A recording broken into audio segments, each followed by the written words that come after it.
জীবনের অনেক চড়াই উতরাইয়ের মধ্য দিয়ে আমাদের 2025টা কেটে গেল।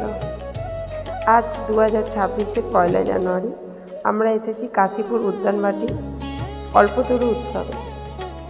এখানে প্রায় 3 ঘন্টা আমরা লাইন দিয়েছি। লাইন দিয়ে মূল যে কেন্দ্র যেখানে রামকৃষ্ণদেব ধ্যান করতেন ওই রুমে আমরা গেছিলাম। তো তার জন্য আমাদের প্রায় 3 ঘন্টা লাইন দিতে হয়েছে।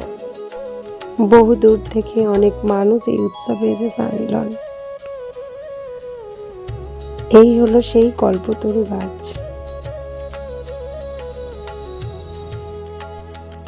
বন্ধুদের সাথে কাটানো কিছু সুন্দর মুহূর্ত।